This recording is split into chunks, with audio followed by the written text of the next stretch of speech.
Tujuan kami datang adalah untuk memberi sedikit bantuan kepada mereka yang memerlukan, dan cara pendekatan kami berbeza sedikit.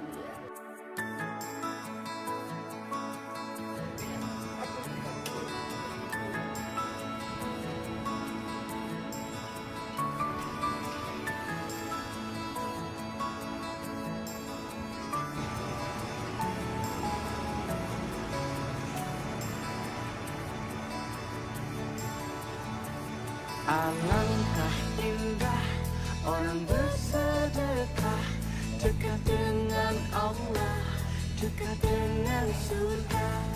Takkan berkurang harta yang sedekah, akan bertambah, akan bertambah. Allah Maha Kaya yang Maha Pemurah, yang akan mengganti dan membalasnya. Allah Maha Kuasa yang Maha Perkasa, semoga akan membalas surga. Oh indahnya saling berbagi, saling memberi karena Allah. Oh indahnya saling menjaga, saling mengasihi karena Allah.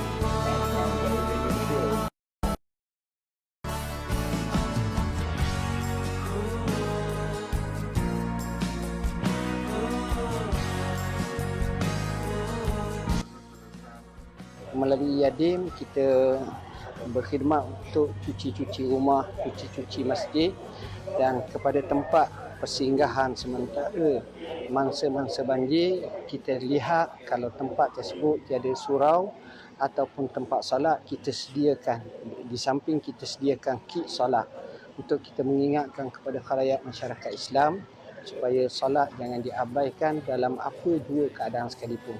Maka cara inilah yang kami gerakkan, di samping bantuan-bantuan yang lain, makanan, minuman, tak lupa sedikit kewangan kepada mangsa-mangsa banjir. Semoga Yadim terus menapak maju dalam memberi sumbangan melalui pasukan sukarelawan dan juga Yadim itu sendiri. Siru ala barakatillah, waffaqakumullah, wasaddada khutakum. Wassalamualaikum warahmatullahi wabarakatuh.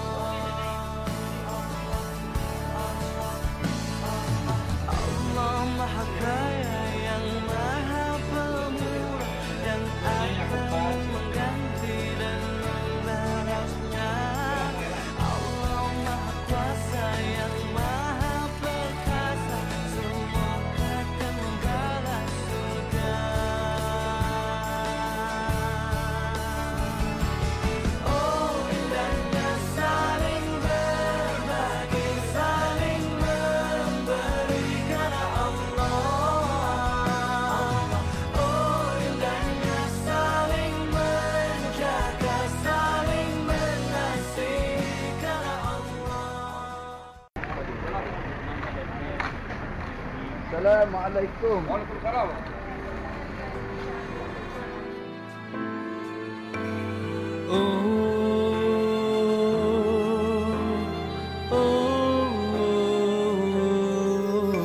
Seringkali kita tertanya, mengapakah kita diuji?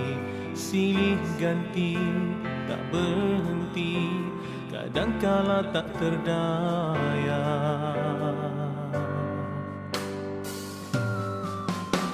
Ada waktu kita tak mampu, ada waktu kita keliru, kita rebah meratapi nasib. Bangkitkan semula harapan kepadanya.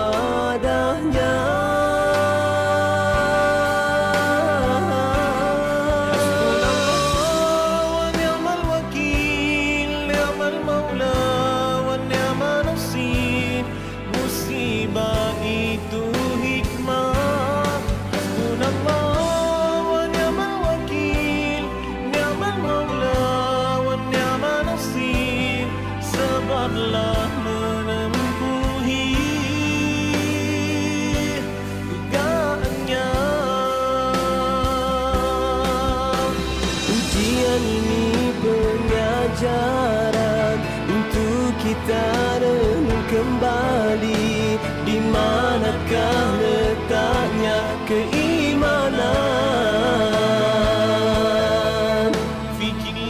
sedalamnya, wahai insan.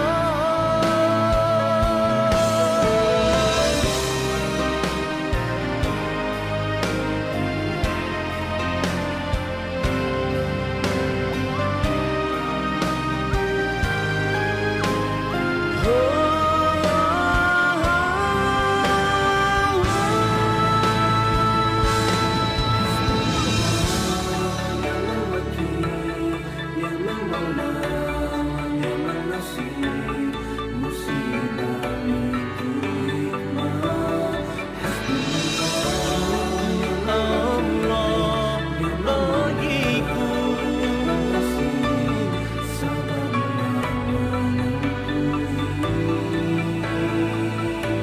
dugaannya.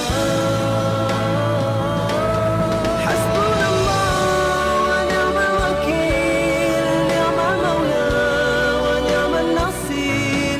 Kabarkan berita gembira bagimu surga, bagimu surga, bagimu surga.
Tujuan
kita sama-sama berada dalam majlis ilmu bersiaran langsung menerusi FB Live di page Yadim Negeri Pahang dalam program Wacana Ideologi yang tajuk pada malam ni iaitu siri yang ketiga membawa tajuk pluralisme ataupun pluralism. Mungkin ada di antara kita yang dah tahu apa tu pluralism ni ataupun ada yang pertama kali mendengar. Jadi sama-sama kita insyaAllah dalam live ni untuk mendengar topik ni dikupas oleh Prof. Madya Dr. Mansur bin Sulaiman, insyaAllah. Jadi sebelum kita meneruskan, izinkan saya untuk perkenalkan penceramah kita pada malam ni. Prof. Madya Dr. Mansur bin Sulaiman berasal dari Muar, Johor. Dan saya ceritakan sedikit latar belakang pendidikan beliau. Degree dalam Syariah Islamiah di Universiti Al-Azhar Mesir dan seterusnya melanjutkan pelajaran dalam Sarjana Pengajian Islam Syariah di UKM dan seterusnya melanjutkan dalam PhD dalam Pengajian Islam di Universiti Malaya.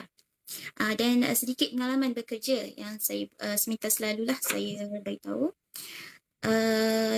Doktor pernah menjadi seorang pegawai hal ehwal Islam di Majlis Agama Islam Johor dan seterusnya menjadi pensyarah di Institut Teknologi Perindustrian YPJ Johor dan juga sekarang merupakan pensyarah di Universiti Malaysia Pahang. Okey, jadi itu sedikit sebanyak saya perkenalkan penceramah kita. Jadi pada semua sahabat-sahabat yang join live kita pada malam ni, saya mohon untuk share, like dan komen. Sekiranya ada persoalan, insyaAllah kita akan ada sesi Q&A ataupun sesi soal jawab pada akhir nanti. Jadi sekiranya ada soalan boleh kemukakan di bahagian komen di bawah lah, insyaAllah. Jadi tanpa kita melengahkan masa lagi, insyaAllah saya serahkan kepada doktor untuk sharing berkaitan tajuk pluralism ni lah. Okey, dipersilakan, tafadhal doktor. Bismillahirrahmanirrahim. Assalamualaikum warahmatullahi wabarakatuh. Alhamdulillahirabbil alamin. Wassalatu wassalamu ala sayyidil mursalin wa ala alihi wa sahbihi ajma'in. Rabbana iftah bainana wa baina qaumina bil haqq wa anta khairul fatihin. Rabbi shrah li sadri wa yassir li amri wahlul 'uqdatam min lisani yafqahu qawli. Subhanaka la ilma lana illa ma 'allamtana innaka antal alimul hakim. Wa la haula wa la quwata illa billahil alil azim. Yang berusaha kita punya moderator, seterusnya para pendengar, para penonton sekalian. Alhamdulillah, pertama sekali sama-sama kita bersyukur kepada Allah Subhanahu Wa Taala. Pada malam ini kita dapat bersama dalam satu lagi dalam siri-siri yang telah dijalankan oleh pihak Yadim. Terima kasih kepada pihak Yadim yang telah bersusah payah, bernukus lumus untuk membuat diskusi-diskusi seperti ini, yang mana ia boleh mencambahkan perkembangan ilmu itu sendiri, yang mana inilah dia perkara yang dituntut oleh Islam itu sendiri, yang mana Islam itu datang dengan ilmu dan Islam memerangi kejahilan. Dan tajuk kita pada malam ini iaitu pluralism, kan? Iaitu satu fahaman pemikiran yang sekarang ini diperkatakan dan ada juga ia menjadi anutan, dan tidak kurang juga yang kita tak sedar kadang-kala kita terperangkap di dalam fahaman yang dipanggil sebagai fahaman pluralism. Jadi pada malam ni kita cuba merungkai apa itu yang dinamakan pluralism. Kupasan saya mungkin tidak lama, kita cuba untuk pergi daripada poin ke poin berkaitan dengan pluralism ni. Tetapi di akhirnya kita harapkan kita dapat satu penjelasan lah tentang apa itu pluralism. Okay, pertama sekali sebagai latar belakang, pluralism ni ia adalah merupakan satu daripada banyak pemikiran-pemikiran yang berlegar dalam masyarakat kita pada hari ini. dan ia bukanlah satu yang baharu, tetapi ia telah bermula sejak lama dahulu, dan kita akan kupaskan tentang sedikit sejarah berkenaan dengan pluralism ni. Cuma yang pertama sekali, dalam latar belakang kita ini, saya nak menjelaskan bahawa ia adalah sebahagian daripada pemikiran ataupun aliran pemikiran, yang mana bila kita katakan ia falsafah ataupun aliran pemikiran, seperti mana kita semua faham dan sedar bahawa pemikiran ini ia ada keterbatasan. Yang mana dengan akal semata-mata kita akan dapat melihat betapa lemahnya kita untuk mengetahui perkara-perkara yang di luar daripada jangkauan akal dan pemikiran itu.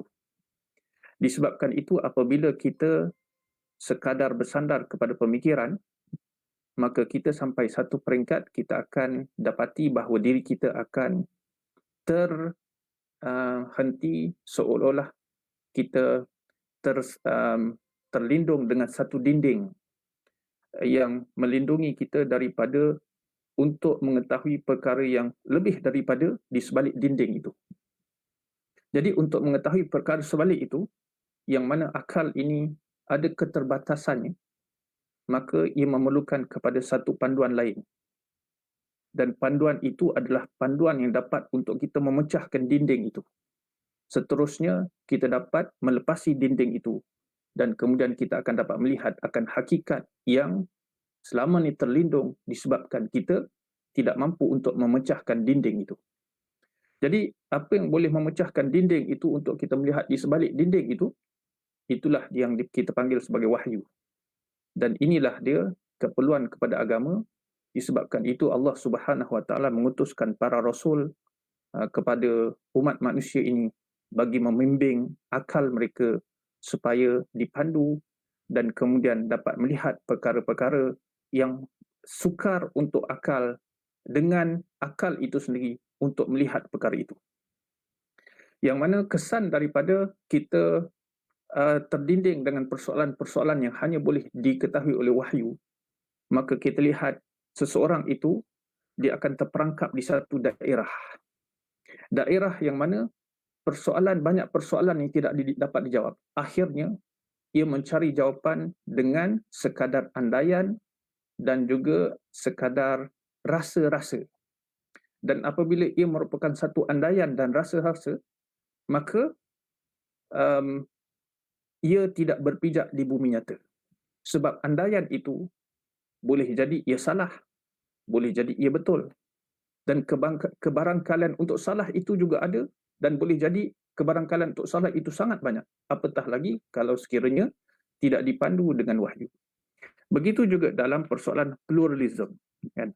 Iaitu fahaman yang daripada perkataan plural ini. Sebagai satu pemikiran. Dan kalau kita lihat pemikiran itu, sebelum kita pergi lebih jauh, kita akan lihat bagaimana pemikiran ini telah terperangkap di satu daerah dan tidak boleh keluar. Dan akhirnya mengandaikan dengan pelbagai andaian. Dan akhirnya apabila kita meneliti dengan mendalam, kita dapat lihat betapa lemahnya akan pemikiran ini. Okey, secara dari sudut bahasanya, pluralism, ia daripada perkataan plural yang memberi maksud satu yang berbilang-bilang ataupun lebih daripada satu entiti. Dan kalau kita lihat daripada perkataan tu macam tak ada apa-apa. Kan, perkataan berbilang-bilang biasalah, kan, tak ada masalah. Tetapi hakikatnya ia adalah merupakan satu istilah yang telah dipeloporkan oleh orang-orang yang terdahulu daripada pakar-pakar ataupun ahli-ahli pemikiran ataupun ahli-ahli falsafah pemikiran barat yang akhirnya membawa kepada pemikiran ini. Jadi kalau kita lihat kepada pluralism dari sudut bahasa, tak ada masalah. Kan? Berbilang-bilang, biasalah berbilang-bilang. Kan? Lebih daripada satu, biasa lebih daripada satu. Tetapi fahaman ini, yang kita nak bincang ini adalah fahaman ini cuba untuk mentafsirkan persoalan agama. Mentafsirkan agama dengan akal dan pemikiran.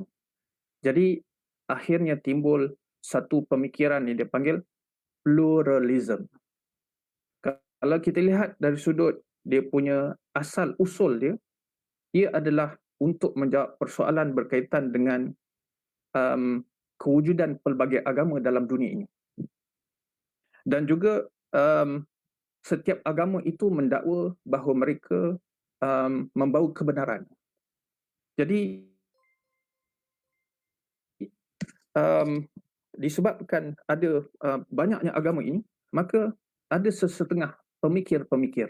Orang pemikir ni dia memang asyik fikir. Bila nampak satu, dia akan terus terfikir. Kenapa? Kan? Bagus berfikir ni. Allah suruh kita berfikir. Afala yanzuruna ilal ibili kaifa khuliqat. Banyak ayat Quran kita lihat Allah Subhanahu Wa Taala suruh kita berfikir. Allah suruh kita melihat kepada alam.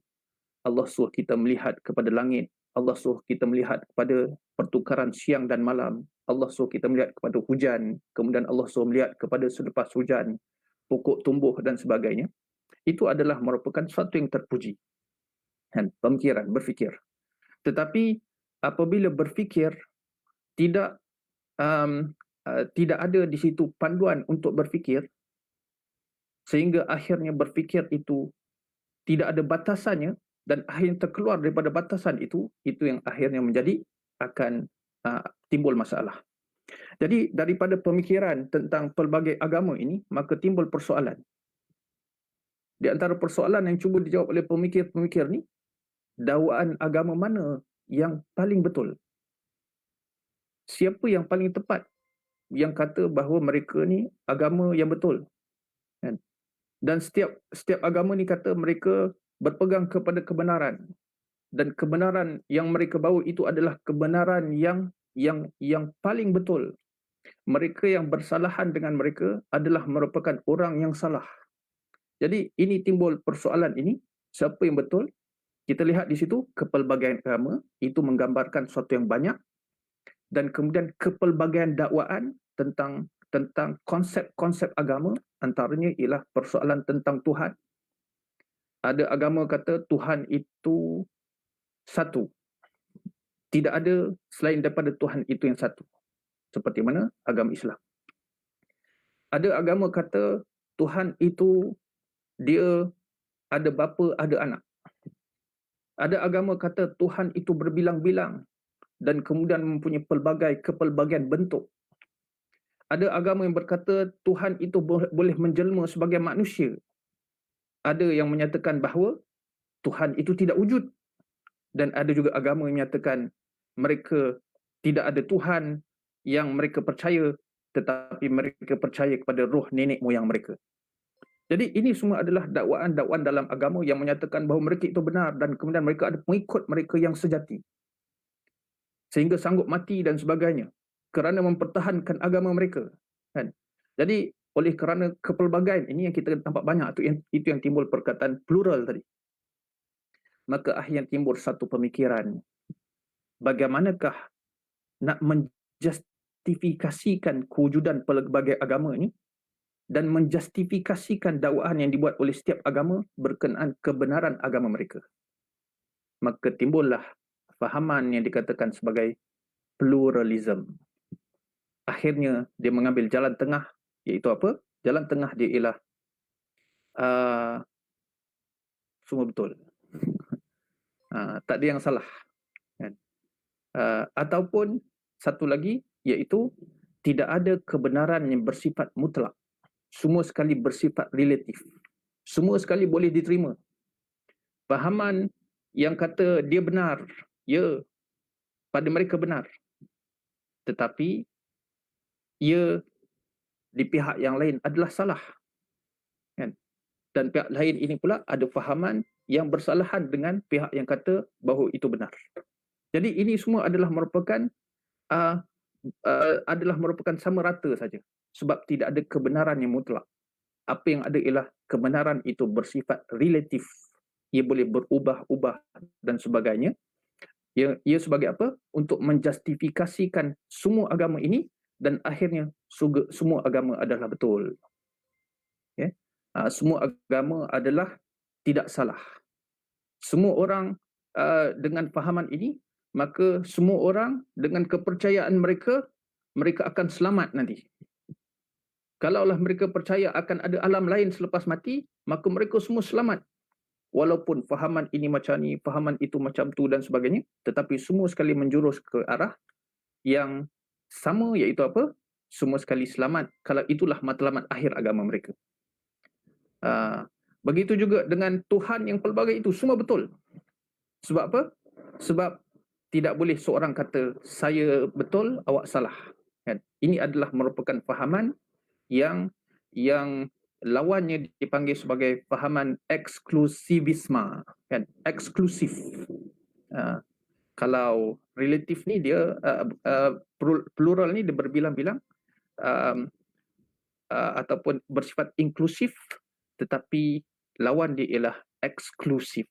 Okay, itu lebih kurang berkenaan kita kata fahaman tentang pluralism. Ia adalah dengan menggunakan akal yang terbatas ini, tiba-tiba untuk mentafsirkan fenomena yang berlaku, dan fenomena itu pula adalah suatu yang berkaitan dengan persoalan agama.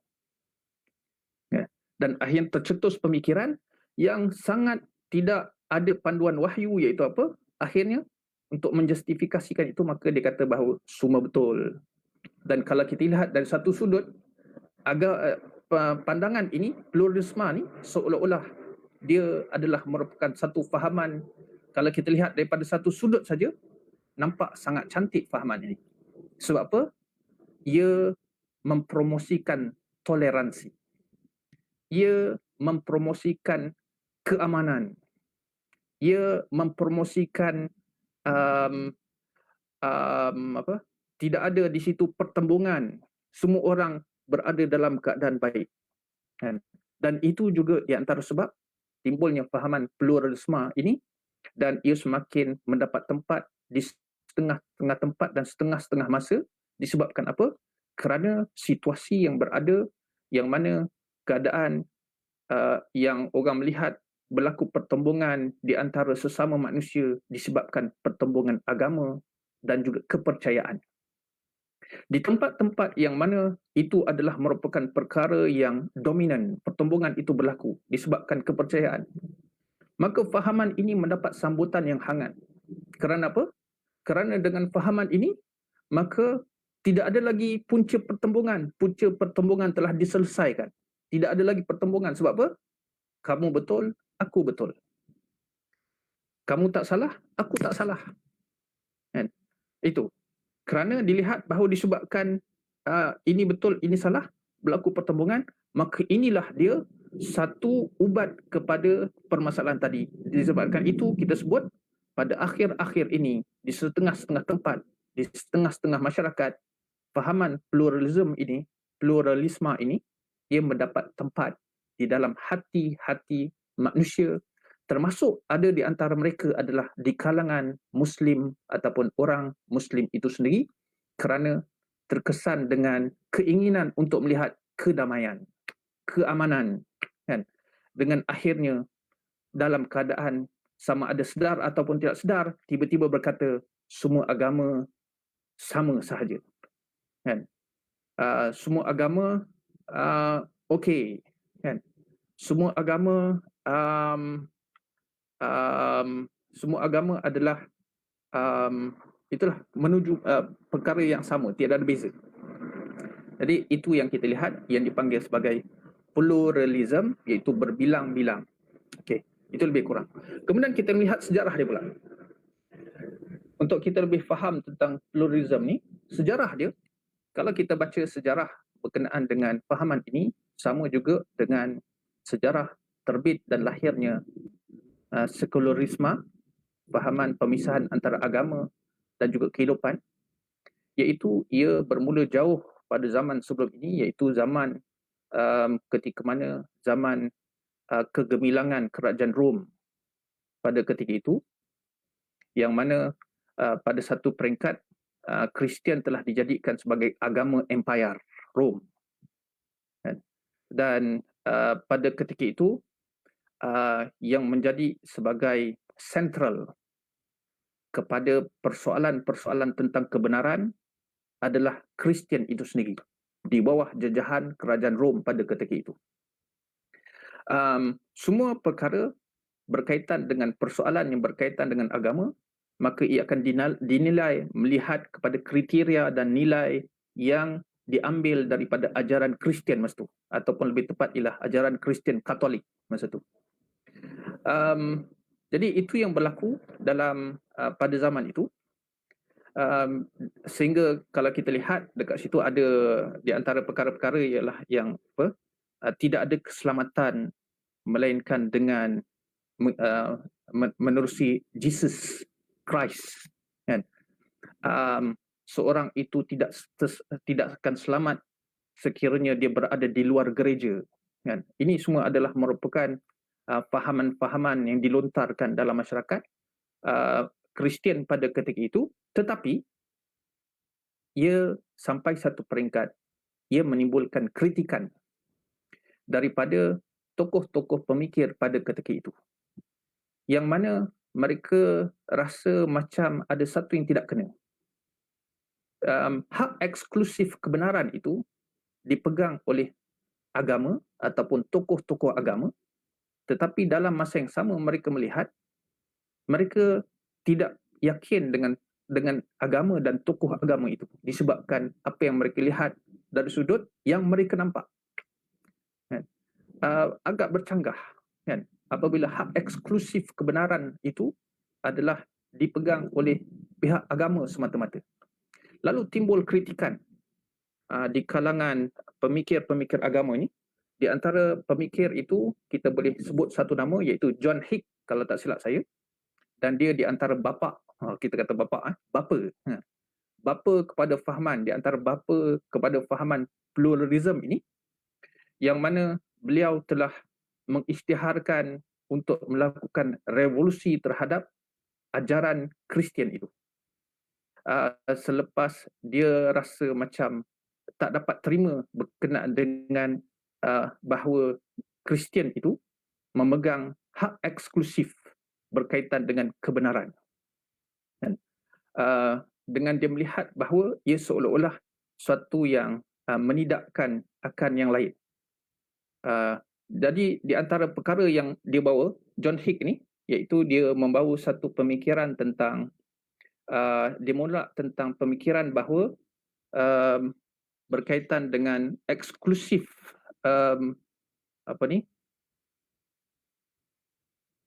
berkaitan dengan hak eksklusif untuk menyatakan bahawa kebenaran mutlak itu adalah dipegang oleh ajaran Kristian. Maksudnya apa? Dia kata kebenaran itu boleh juga didapati daripada yang lain, tidak semestinya Kristian. Kan? Sebab pada ketika itu pun sudah ternampak beberapa perkara yang bercanggah yang telah berlaku. Kan? Yang perkara-perkara yang diutarakan oleh agama, tiba-tiba sains pada ketika itu memberikan jawapan yang lain, dan sains pada ketika itu menggunakan kaedah experimentation, uji kaji, dan akhirnya hasil daripada uji kaji itu dilihat bercanggah dengan perkara yang dipegang oleh agama. Kan? Jadi pada ketika itu orang-orang yang berpegang kepada akal dan pemikiran ini, mereka melihat ada something wrong di situ. Kan? Di situ ada satu kepelikan. Kan? Yang mana sepatutnya kebenaran itu tidak boleh hanya dikatakan dipegang oleh pihak agama saja. Lalu mereka mengutarakan perkara lain, iaitu apa? Bahawa di situ kebenaran itu boleh bersifat berbilang-bilang. Bukan hak hanya seorang saja yang kata benar dan semua orang kena ikut dia. Bila orang dikata tak benar yang lain, maka tidak ada lagi kata bahawa semua orang kena ikut bahawa dia ni benar. Maka timbulnya bahawa di situ ada kebenaran yang banyak kat situ. Dan kemudian John Hick ini dia telah membawa satu perumpamaan berkenaan dengan dia punya teori ataupun idea dia untuk merevolusikan ajaran Kristian pada ketika itu. Yang mana dia kata selama ni Kristian berpegang bahawa Kristian sebagai sentral kepada konsep Tuhan ataupun kebenaran mutlak. Sentral tu maksudnya apa? yang pusat tengah tu. Orang lain kena ikut. Dengan merujuk kepada satu teori dalam teori sains pada ketika itu, iaitu teori Ptolemy, yang mana berpegang bahawa alam ini dalam sistem Bima Sakti ini, bumi menjadi pusat kepada Bima Sakti ini. Dan semua sekali yang berada di alam ini, matahari, bulan, planet-planet semua adalah berputar mengelilingi akan bumi ini. Kan? Ini fahaman pada ketika itu. Kan? Yang mana bumi sebagai sentral, yang lain akan ikut bumi, pergerakan lain. Tapi pada zaman itu juga telah ditemui satu teori lain, yang teori itu telah menyanggah akan teori Ptolemy itu, iaitu teori Copernicus, kan? Yang membuat pula mengemukakan teori, iaitu apa? Berdasarkan kepada kajian bahawa teori Ptolemy adalah salah. Bumi bukan sentral, tetapi yang sentral dalam sistem Bima Sakti ini adalah matahari, dan kemudian yang lain adalah bergerak mengelilingi akan matahari itu. Jadi begitulah dia perumpamaan yang diberikan oleh John Hick. Dia kata bahawa apa? Okey, selama ni ya orang boleh terima bahawa fahaman Kristian sebagai sentral kepada kebenaran mutlak. Semua sekali yang Kristian cakap itu adalah benar, benar kena ikut berlegar dalam sistem itu. Tetapi dia kata pada hari ini kita telah menemui satu penemuan bahawa Kristian bukanlah sentral kepada kebenaran mutlak. Kan? Tetapi kebenaran mutlak itu adalah benda lain. Kan? Bukan Kristian. Seperti mana pada sekarang ditemui bahawa bumi bukan lagi sentral, sekarang ini matahari adalah sentral. Jadi seolah bumi itu adalah Kristian, dan apabila penemuan satu penemuan baru bahawa bumi telah terkeluar sebagai sentral, yang lain pula jadi sentral. Dan di sini dibuat perumpamaan pula, kalau dulu Kristian kata dia memegang dia sebagai sentral kepada konsep kebenaran mutlak itu, tetapi sekarang ni yang menjadi sentral kepada kebenaran mutlak itu adalah kebenaran mutlak itu sendiri sebagai sentral. Ataupun konsep Tuhan itu adalah sentral, tetapi Kristian dia telah bertukar menjadi yang berputar di sekitar sentral tadi. Seperti mana planet-planet lain juga ikut sekali. Dan kemudian dalam perumpamaan dia, sekarang ni kalau dulu Kristian pegang kebenaran di sentral, agama lain kena ikut. Islam, Hindu, Buddha, Majusi, dan sebagainya, semua kena ikut dia. Semua yang ditafsirkan oleh Kristian adalah merupakan perkara yang perlu dirujuk untuk merungkai apakah itu Islam, apakah itu Hindu, apakah itu Buddha. Kalau sekiranya Kristian kata mereka itu sesat, maka sesatlah ia. Kerana apa? Sentral itu adalah Kristian. Tetapi dengan penemuan baru dikata, ya Kristian bukan lagi sentral, tetapi yang sentral itu adalah kebenaran mutlak itu sendiri, maka yang lain, setiap agama lain adalah berlegar pada sentral itu, mengelilingi sentral itu. Maka pada ketika ini, dalam penemuan baru ini, Kristian, Islam, Buddha, Hindu, Majusi, Kungfuzi dan sebagainya berlegar kepada sentral ini, dan kebenaran mutlak itu dipegang oleh kebenaran mutlak itu, ia sebagai sentral itu sendiri. Jadi apabila nak membicarakan tentang Tuhan sebagai kebenaran mutlak, maka Tuhan itu ya diterima sebagai kebenaran, tetapi ia berlegar dalam agama lain dengan nama-nama tersendiri. Pada Islam, Tuhan itu Allah. Pada agama ini, Tuhan itu adalah merupakan Godfather. Pada agama ini, Tuhan itu adalah alam tabi'i. Boleh jadi batu, boleh jadi busut dan sebagainya. Pada agama ini, Tuhan itu adalah patung. Pada agama ini, Tuhan itu adalah Brahman. Pada agama ini, Tuhan itu adalah nenek moyang yang dipuja dan sebagainya. Dan semua itu adalah benar sebab apa? Ia berlegar kepada sentral yang sepatutnya, iaitu kebenaran mutlak itu ataupun kepercayaan tentang Tuhan. Maka inilah yang dipanggil pluralism. Dan akhirnya semua adalah betul dengan tafsiran masing-masing. Semua adalah betul dengan tafsiran masing-masing, dan disebabkan itu apa saja agama, apa dakwaan mereka dalam agama mereka adalah betul. Kita tidak boleh menidakkan, kan? kita saja yang nampak dia salah, kan, tetapi hakikatnya dia betul, kan. Cuma kita saja yang tidak boleh memahami ataupun tak tahu apakah dia punya tafsiran dia kepada perkara itu, tapi dia betul, agama semua agama betul, kan. Dengan apa yang mereka katakan, dan kita tidak boleh katakan mereka itu salah. Dan kemudian ia membawa kepada satu perkara seterusnya, itu apa? Ia menyebabkan timbulnya persoalan kita boleh bebas saja untuk tukar-tukar agama, sebab semua agama betul. Dan semua agama yang kita ikut tu, kita akan selamat. Sebab semua agama, di antara perkara asas dalam agama ialah persoalan ketuhanan, persoalan keselamatan. Itu di antara perkara-perkara yang dibicarakan oleh agama, kan? Nak selamat dan sebagainya. Jadi semua sekali, tak kira siapa, apabila mereka berpegang dengan mana-mana agama, maka mereka adalah berada dalam keadaan selamat, kan. Dan inilah yang kita nak katakan sebagai yang disebutkan sebagai pluralisme yang kita bincangkan pada hari ini. Jadi fahaman ini pula menjelang kurun ke-18, kurun ke-19, ia telah mendapat suntikan yang lebih kuat lagi dengan ada fahaman liberal, yang pada ketika itu fahaman liberal ini telah masuk menyelinap ke dalam politik, dalam sosial masyarakat, dan juga dalam persoalan akidah. Dan persoalan akidah itulah yang diterapkan fahaman tentang pluralism ini, dan ia mendapat suntikan lebih kuat lagi, kan? Yang mana kita lihat fahaman ini akhirnya dengan fahaman yang telah ada itu, kerangka yang ada itu, kemudian ia telah dipromosikan dengan lebih lagi untuk dengan promosi, dengan tawaran-tawaran hebat, antaranya ialah pluralism menawarkan keamanan.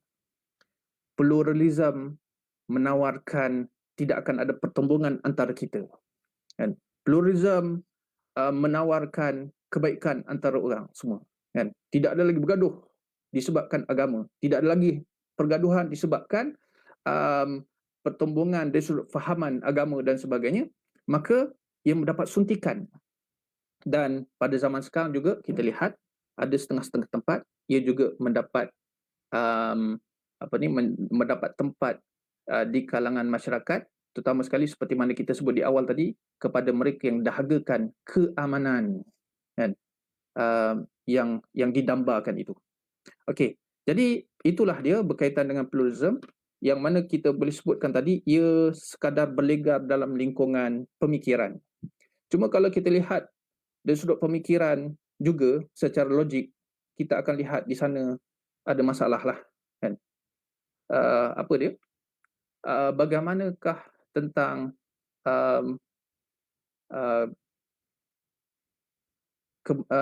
orang ni kata Tuhan macam ni betul, kan? Sedangkan bercanggah dan dikata semua tu selamat. Dari sudut akal tu kita akan nampak, akan pelik sikit kat situ. Tapi kita tak nak cerita perkara tu. Cuma kita cerita akhirnya, poin yang terakhir yang saya nak kongsi dekat sini ialah bagaimanakah dia berkenaan dengan pandangan Islam tentang perkara ini. Pada pandangan Islam, Islam berpegang kepada bahawa seperti mana kita sebut tadi, ya, akal adalah merupakan mendapat tempat yang tinggi dalam agama. Kerana Allah Subhanahu Wa Taala menjadikan manusia, dan di antara keistimewaan manusia adalah mereka diberikan akal. Dengan akal manusia dimuliakan. Dengan akal manusia boleh untuk membangunkan tamadun. Dengan akal manusia terbang lebih jauh daripada mana-mana burung yang boleh terbang. Dengan akal manusia boleh masuk ke dalam sehingga laut dalam, walaupun manusia ini berbanding dengan mana-mana ikan yang ada tidak boleh bernafas dalam air, kan? Tetapi manusia boleh masuk ke laut yang dalam, kemudian meneroka laut dalam yang gelap itu dengan akal. Manusia dengan zaman yang berlalu mereka boleh mengubah akan apa yang berada di hadapan mereka berbanding dengan makhluk lain. Contoh harimau yang kita jumpa hari ini, 1000 tahun macam dulu, harimau tu macam tu juga. Tidak berbaju, tidak bertamadun. Tetapi manusia banding hari ini dengan 1000 tahun dulu, manusia sudah banyak perubahan, terutama sekali dari sudut kemajuan. Itu dengan akal mereka. Tetapi akal semata-mata tidak cukup. Maka akal ini perlu disuluh dengan agama, dengan wahyu. Maka di sini wahyu turun dengan menjelaskan bahawa Allah Subhanahu Wa Taala menyebutkan bahawa kita kena mencari kebenaran. Dan Allah Subhanahu Wa Taala menyebutkan bahawa kebenaran itu dengan apa? Kita mengikut wahyu Allah Subhanahu Wa Taala. Dan banyak ayat Quran yang Allah Subhanahu Wa Taala turunkan menjelaskan tentang perkara ini. Antaranya Allah Subhanahu Wa Taala menyebutkan wa may yabtaghi ghairal islami dina fala yuqbala minhu wa huwa fil akhirati minal khasirin. Barang siapa mencari selain daripada Islam sebagai agamanya, maka Allah Subhanahu Wa Taala tidak akan terima dia, dan di akhirat nanti dia akan menjadi seorang yang sangat rugi. Ayat ini menjelaskan bahawa di situ ada satu kebenaran.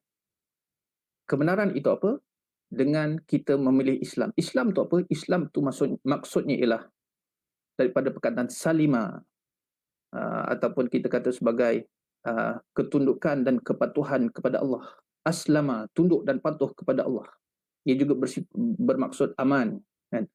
Dan ia bukanlah agama yang baru turun pada zaman Nabi Muhammad sallallahu alaihi wasallam, tetapi ia diturunkan oleh Allah sejak daripada manusia pertama yang diturunkan oleh Allah. Maka Allah turunkan dengan membawa ajaran yang menyuruh manusia untuk berpegang dengan satu kebenaran, dan kebenaran itu adalah kebenaran yang dipandu oleh wahyu. Dan Allah Subhanahu Wa Taala dalam Al-Quran, dalam banyak ayat, Allah Subhanahu Wa Taala menceritakan tentang bagaimanakah bagaimanakah rasul-rasul terdahulu juga adalah merupakan rasul yang membawa ajaran Islam. Iaitu antaranya Allah Subhanahu Wa Taala menyebutkan tentang Nabi Ibrahim.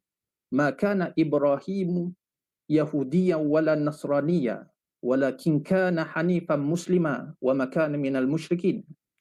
Tidaklah Ibrahim itu Yahudi ataupun Nasrani.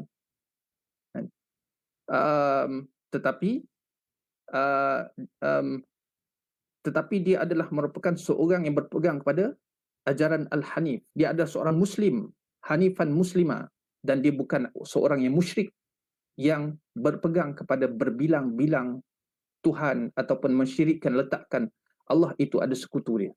Jadi inilah di antara nas-nas yang memandu kita berkenaan dengan kita tidak boleh terperangkap dengan menyatakan demi untuk mencapai satu yang dipanggil toleransi dan mencari keamanan, tiba-tiba kita menidakkan satu persoalan, iaitu di sana ada kebenaran yang perlu kita cari, dan kebenaran itu bukan bersifat relatif tetapi ia satu yang bersifat mutlak, dan itu yang kita kena cari. Dengan kebenaran inilah kita dapat bezakan di antara benda itu betul ataupun salah. Ini jalan yang selamat ataupun ini jalan yang tidak selamat. Sekiranya semua jalan adalah selamat, kalau dikatakan semua selamat tetapi hakikatnya setiap jalan yang kita lalui dia akan ada pilihan. Kalau salah pilih, di situ kita akan melalui satu jalan yang salah dan kemudian kita akan tersalah jalan dan kemudian ia akan mendatangkan mudarat kepada kita. Tetapi hakikatnya di sana, daripada banyak jalan itu, ada jalan yang bahaya, ada jalan yang memudaratkan, ada jalan yang selamat. Maka kita perlu pilih yang selamat itu. Dan begitu juga dengan perkara yang bersifat kebenaran ini, di sana ada yang benar, di sana ada yang salah. Maka kita perlukan kepada satu panduan untuk mengenal pasti manakah yang benar, dan juga kita kena ada satu panduan untuk mengetahui mana yang salah supaya kita dapat menolak yang salah dan kemudian kita memilih yang benar. Saya rasa setakat itu saja daripada saya. Minta maaflah kupasan yang mungkin tak tahulah faham ke tak. Kan? Sama-sama kita mengambil pengajaran daripada apa yang kita bincangkan tadi berkaitan dengan pluralisme. Saya hanya dapat cerita sikit saja tentang berkaitan dengan Islam tu. Saya rasa tentang Islam tu rata-rata kita dah clear perkara tu. Cuma tadi kita bincang banyak sikit tentang apa itu pluralisme, bermula dengan apa dia, konsep dia, dan kemudian seterusnya berkenaan dengan sejarah dia. Kemudian kita tahulah apa itu pluralisme. Dia bukan sekadar persoalan berbilang-bilang semata-mata, tetapi ia adalah persoalan berkaitan mentafsirkan persoalan agama menerusi cara berfikir, dan kemudian akhirnya berfikir itu pula tidak disandarkan dengan wahyu, dan akhirnya itulah dia punya keputusan dia. Wallahu a'lam. Saya serah semula kepada moderator.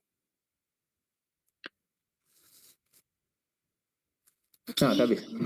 Habis dah. Okey. Jadi setakat itulah perkongsian daripada doktor ya. Okey, tak apa, saya ada beberapa soalan di sini. Saya bacakan soalan terus ya, doktor. Okey. Boleh? Okey. Soalan pertama, doktor, apakah kesan kepada akidah Islam jika orang Islam mengatakan semua agama ni sama je, sama saja. Semua nak ajak kepada kebaikan. Okey, jadi apa komen doktor?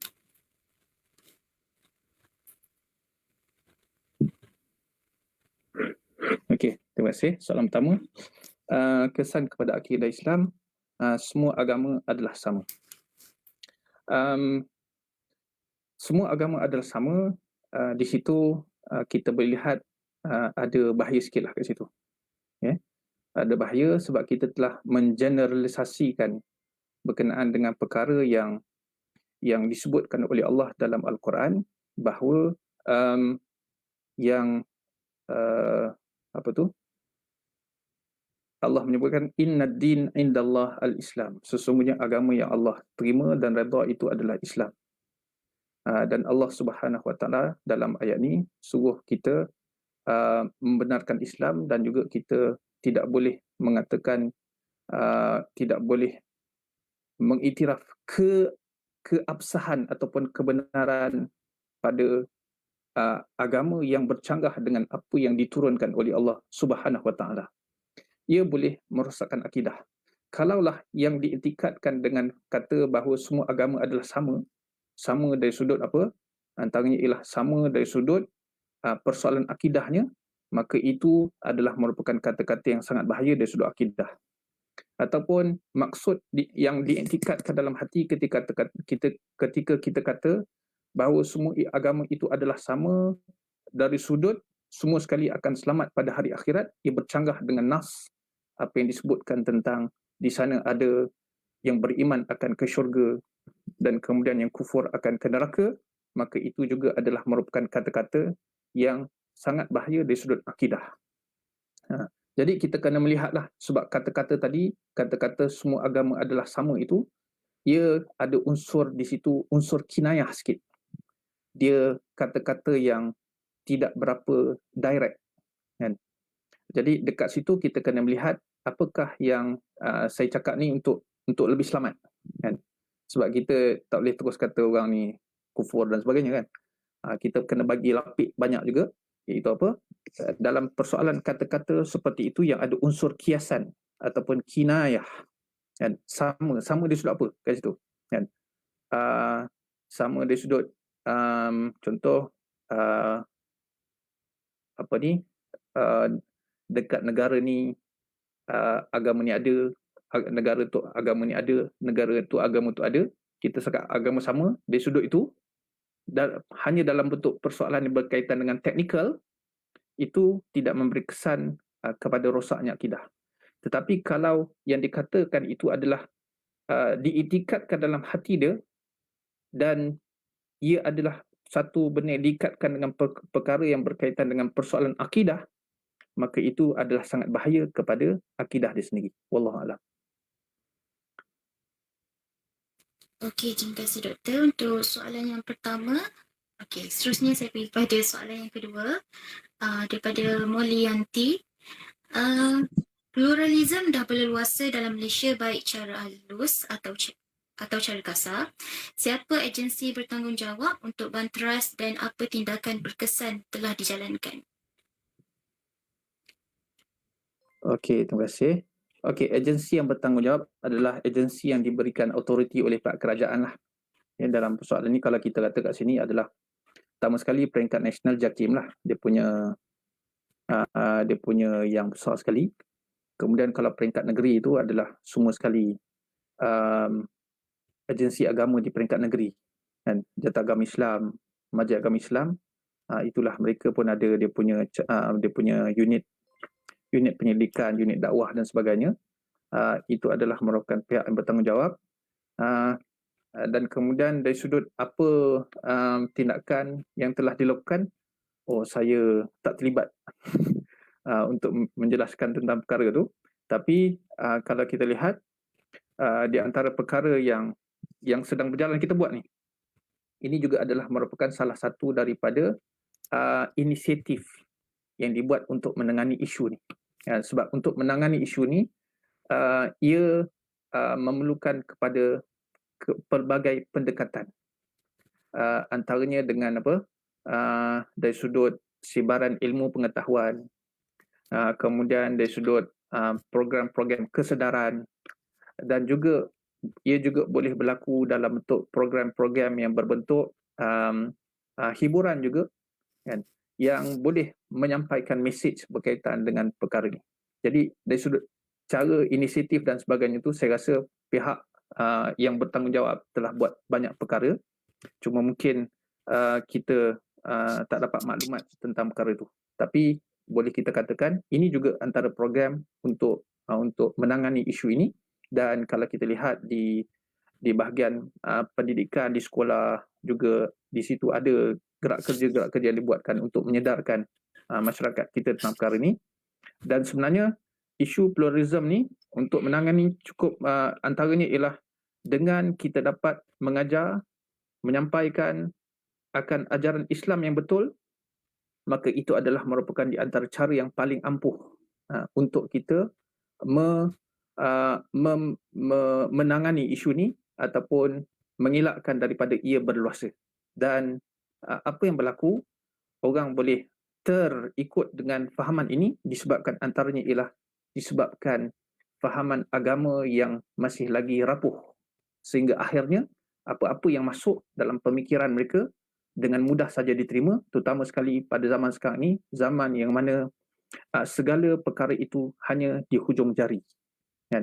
Dengan sekali tik, maka di situ kita akan dapat maklumat yang pelbagai, dan maklumat itu kalau sekiranya tidak ada penyaring kepada maklumat itu, kita takut kita nak mencari ilmu tetapi akhirnya kita tercari ataupun terdapat ilmu yang salah, kan? Yang disibarkan secara salah dan untuk tujuan yang salah, dan akhirnya kita salah walaupun niat kita asalnya adalah niat baik. Jadi fahaman yang betul itu adalah sangat penting. Wallahu a'lam. Okey, baik. Terima kasih, Doktor. Okey, untuk soalan yang ketiga. Okey, ada pihak mengatakan Islam adalah agama yang meninggikan nilai pluralisme. Contohnya, awal perkembangan sejarah mazhab dalam Islam, tumbuh suburnya mazhab Mu'tazilah, Khawarij, Jabariyah, Qadariyah, Syiah, Jahmiyah dan lain-lain. Ini menggambarkan betapa pluralnya Islam dengan kepelbagaian itu. Okey, itu soalannya, Doktor. Okey, boleh ulang semula tak? Boleh, boleh. Okey. Ada pihak mengatakan Islam adalah agama yang meninggikan nilai pluralism. Contohnya, awal perkembangan sejarah mazhab dalam Islam, tumbuh suburnya mazhab Mu'tazilah, Khawarij, Jabariyah, Qadariyah, Syiah, Jahmiyah dan lain-lain. Ini menggambarkan betapa pluralnya Islam dengan kepelbagaian itu. Okey, terima kasih. Okey, di sini adalah merupakan satu pandangan yang menyatakan bahawa seolah-olah Islam itu adalah merupakan ajaran yang sangat tinggi, dia punya nilai pluralism dia, kan? Sehingga telah tergambar sejak daripada awal Islam lagi, telah bercambah pelbagai pemikiran dalam agama yang disebutkan tadi, Mu'tazilah, iaitu golongan ahlul ra'yi, mereka yang banyak berpegang kepada pemikiran berbanding nas. Kemudian fahaman-fahaman yang macam firaq, dan aliran-aliran yang berasaskan akidah dan sebagainya, Jabariyah, Qadariyah dan sebagainya, macam-macam. Okey, sebenarnya ini adalah merupakan dipanggil sebagai sunnah, kan? Sunnah yang berlaku pada sepanjang zaman, yang mana apabila kita tidak mengikut yang sepatutnya, maka sunnah ini akan berlaku, iaitu apa? berlaku perpecahan dalam persoalan agama. Allah Subhanahu wa taala menyebutkan dalam Al-Quran, syara'a lakum minad din ma wassa bihi Nuha walladhi auhayna ilaika wa ma auhayna ila Ibrahim, dan seterusnya. Allah sebutkan dalam Al-Quran, telah disyariatkan akan kamu agama yang telah disyariatkan kepada Nuh, kan, dan kepada kamu, kan, dan kepada Musa, dan kemudian Allah sebut lagi nabi-nabi lain, kan, yang mana dia punya semua sekali rasul-rasul yang Allah utuskan ni membawa slogan yang sama, iaitu an aqimuddin wala tatafarraqu fih. Ini slogan yang dibawa oleh semua nabi. Hendaklah kamu mendirikan agama, wala tatafarraqu fih, dan jangan kamu berpecah dalam membangunkan agama ini. Kemudian selepas tu Allah menyebutkan wama tafarraqu, kan, tidaklah mereka itu berpecah melainkan mim ba'di ma ja'ahumul ilmu baghyan bainahum. Kan?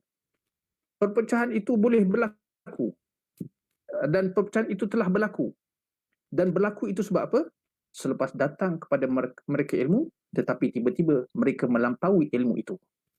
Okey, ini adalah merupakan satu sunnah yang disebut dalam Al-Quran, iaitu kebenaran Allah datangkan sepanjang zaman dengan rasul-rasul yang dibawa. Rasul yang turun bawa kebenaran, membersihkan pemikiran manusia daripada kecelaruan dan pemikiran-pemikiran yang salah. Dan sampai satu peringkat, ada di antara rasul itu berjaya dalam dakwah dia. Ada juga rasul yang bersama mereka itu tidak ada pengikut pun, dan ada yang sedikit pengikut. Tetapi secara umumnya, selepas dakwah itu disampaikan, di kalangan pengikut yang mendapat kebenaran ni, yang berpegang kepada kebenaran ni, tiba-tiba sekiranya mereka goyah dalam berpegang dengan kebenaran itu, ya, mereka akan berpecah. Perpecahan akan berlaku. Bila? Apabila mereka tidak pegang dengan betul. Dan Allah sebut sebab bagaimana boleh perpecahan itu berlaku apabila mereka melampaui batasan ilmu yang telah mereka ada. Contoh, macam mana boleh berlaku melampaui batasan ilmu yang telah ada? Ilmu mengajar kita tentang ini benar, ini salah. Ini betul, ini tak betul. Dengan ilmu kita disuluh perkara itu. Tetapi di situ walaupun kita tahu, di sana tidak ada jaminan bahawa orang yang tahu itu betul, dia akan ikut betul itu. Di sini perlukan kepada iman. Tetapi kalau lemah iman, maka seseorang itu dia akan ikut nafsu dia, dia akan tolak yang dia tahu betul, kemudian dia akan ambil benda yang dia tahu tak betul.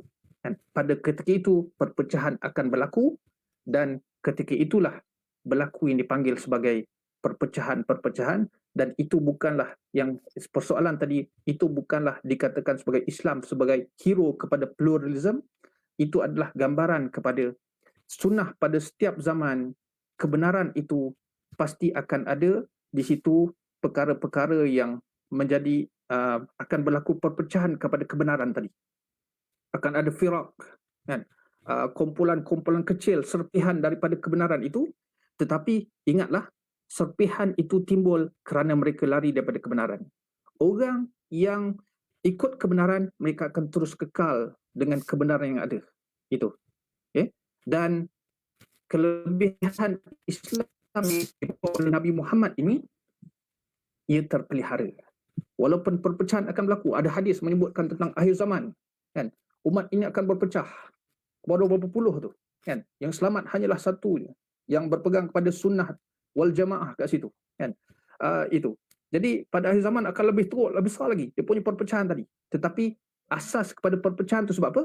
Sebab lari daripada kebenaran. Mereka yang berpegang dengan kebenaran, mereka akan tetap dengan yang betul tadi. Okay? Jadi bukanlah kata Islam itu hero kepada pluralism, tetapi ia sunnah.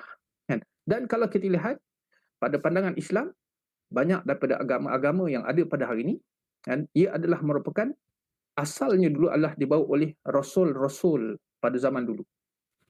Tetapi kemudian apabila zaman berlalu, berlaku manusia mengubah akan apa yang dibawa oleh Allah Subhanahu Wa Taala dalam keadaan mereka tahu itu adalah kebenaran, dan akhirnya jadilah dia agama yang sesat selepas itu. Okay?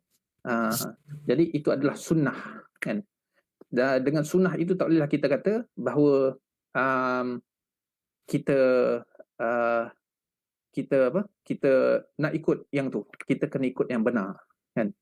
Walaupun banyak pecah tadi, kita kena cari mana yang betul dan kita pegang itu. Dan yang betul itulah yang membawa kita kepada jalan selamat, insya-Allah. Wallahu a'lam. Okey, terima kasih Doktor. Okey, soalan saya rasa ni soalan terakhir sebelum kita akhiri lah kita punya live kita pada malam ni. Okey, soalan yang terakhir, bolehkah kita ceramah atau nasihat orang bukan Islam yang ada masalah moral dan jauh dari hidup beragama agar dia berubah dan belajarlah agama dengan maksud kembali mendalami agamanya? Jelas tu, Doktor? Jelas? Okey. Okey, ceramah belajar agama dia. Yang eloknya ialah kita suruh dia mencari kebenaran. Sebab di situ tadi tu ada unsur-unsur fahaman pluralism, kan? Dia seolah-olah di situ ada sedikit dalam hati kita, walaupun kita tak niatkan tu, seolah-olah di situ macam kita walaupun kita tak berniat, tetapi di situ apa yang disampaikan seolah-olah menggambarkan semua agama adalah benar. Ada unsur itu. Dan ia adalah merupakan nampak di situ unsur pluralism telah berlaku dekat situ. Cuma yang baiknya apa? Kita suruh dia mencari kebenaran, kan? Suruh cari kebenaran, dan kemudian untuk mencari kebenaran ini diperlukan kepada usaha, dan kebenaran itu untuk dapat dia perlu usaha, seperti mana-mana kejayaan juga ia perlukan kepada usaha, ia tidak akan datang secara bergolek, kan? Dan dalam sama kita doakan dia juga, dan kalau boleh kita pandu dia lah, kan? Kita pandu dia dengan kalau kita mengikut apa yang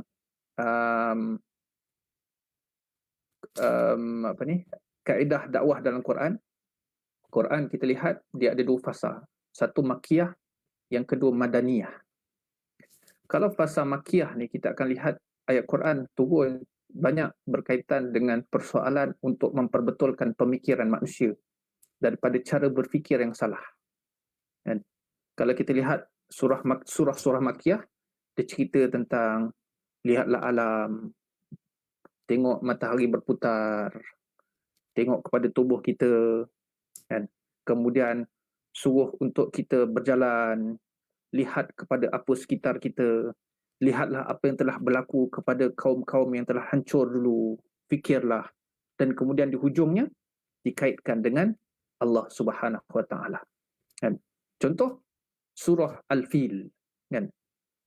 Cerita tentang sejarah. Ayat tu nampak ringkas. Allah cerita tentang apa yang berlaku kepada tentera bergajah Abrahah, kan? Yang mana cerita itu cerita ringkas, cerita tentang apa yang telah berlaku pada itu, kan? Yang mana cerita itu adalah cerita yang orang-orang Arab Mekah masa tu masih segar dalam ingatan mereka. Sebahagian daripada orang yang dengar ayat Quran tu diturunkan, mereka adalah merupakan orang yang pernah menjadi saksi dengan mata kepala mereka sendiri peristiwa itu berlaku. Jadi tiba-tiba turun surah ini. Kalau tak salah saya, ini adalah surah yang kelima turun di awal. Cerita tentang tu. Tidakkah kamu lihat apa yang berlaku kepada Ashabul Fil, kan? Tentera bergajah. Tidakkah kamu lihat bagaimana mereka punya perancangan mereka telah digagalkan, kan? Mereka telah dicampak daripada atas oleh burung-burung ababil yang menjatuhkan kepada mereka itu batu-batu daripada sijil, dan kemudian mereka jadi seperti mana daun-daun yang dimakan oleh ulat. Ringkas ayat tu. Tapi ada satu poin di awal tu, tidakkah kamu lihat apa yang dilakukan oleh Tuhan kamu terhadap tentera Abrahah? Cerita tu tapi kemudian dikaitkan dengan ketuhanan untuk membuka minda dia tentang kebenaran, kan. Jadi itu dia cerita-cerita ringkas di awal untuk membetulkan pemikiran. Itulah dakwah yang diajar oleh agama Islam, oleh Quran, bagaimanakah step-step untuk kita mendekati orang-orang yang mereka ini masih jauh dengan agama. Wallahu a'lam. Okey, baik. Alhamdulillah. Terima kasih Doktor. Saya rasa kupasan dan orang kata respon yang cukup jelas dan padat lah daripada awal perkongsian hingga kepada soalan-soalan yang telah dikemukakan sebentar tadi. InsyaAllah saya rasa semuanya cukup jelas dan isinya pun padat dan pelbagai contoh yang telah Doktor datangkan tadi. Okey, jadi saya rasa mungkin kita dah sampai ke penghujungnya lah, Doktor. Ada apa-apa lagi Doktor nak sambung ke, nak tambah? Rasa tak ada kot. Ada. Okey, tak apa. Jadi itulah sedikit sebanyak perkongsian daripada Prof. Madya Dr. Mansur bin Sulaiman mengenai tajuk kita pada malam ni, pluralism atau pluralisme. Okey, jadinya apa yang saya dapat sikit tadi, yang orang kata poin pentingnya adalah untuk orang faham pluralism. Mungkin ada yang first time dengar pluralism ni merupakan pemikiran yang berbilang-bilang, yang mana jalan tengah dia mengatakan semua pemikiran tu betul. Dia tak ada kata pemikiran orang tu salah ataupun dia tak kata pemikiran dia salah. Jadi semua betul kan? Okey, betul Doktor? Okey. Jadi saya rasa itu saja pada malam ni. Jadi untuk saya ambil kesempatan juga untuk ingatkan kepada penonton yang sedang join live ni untuk sama-sama join live siri yang keempat pada hari Jumaat ni bersama Dr. Aminur Rashid. Topik ataupun tajuk yang akan dikupaskan oleh Dr. Aminur Rashid adalah tajuknya adalah Orientalism. Orientalis. Pemikiran Orientalis. Okey, jadi insyaAllah. Jadi sebelum kita mengakhiri live kita pada malam ni, saya ingin meninggalkan satu potongan ayat Al-Quran. A'udzubillahi minasyaitanirrajim. Al-yawma akmaltu lakum dinakum wa atmamtu alaikum ni'mati wa raditu lakumul Islam madina. Firmannya, pada hari ini telah aku sempurnakan untukmu agamamu dan aku telah cukupkan kepadamu nikmatku dan telah aku redai Islam sebagai agama bagimu. Jadi kita pun dah cukup jelas rasanya agama yang syumul, agama yang sempurna, tak ada kurang dan tak boleh ditambah dan tak boleh dikurangkan lagi, iaitu agama Islam. Itulah. Okey, jadi itu saja. Terima kasih banyak-banyak kepada Dr. Mansur kerana sudi meluangkan masa bersama kami pada malam ni. InsyaAllah sekiranya ada panjang umur, ada rezeki, kita boleh bersua lagi akan datang. Mungkin topik yang lain kan. InsyaAllah. Okay, dan pada semua yang join live pada malam ni, terima kasih banyak. Saya pasti semua dapat ilmu yang bagi saya susah juga kita nak dapat kat luar. Alhamdulillah. Okay, itu saja. Terima kasih banyak. Assalamualaikum warahmatullahi wabarakatuh. Waalaikumsalam warahmatullahi wabarakatuh.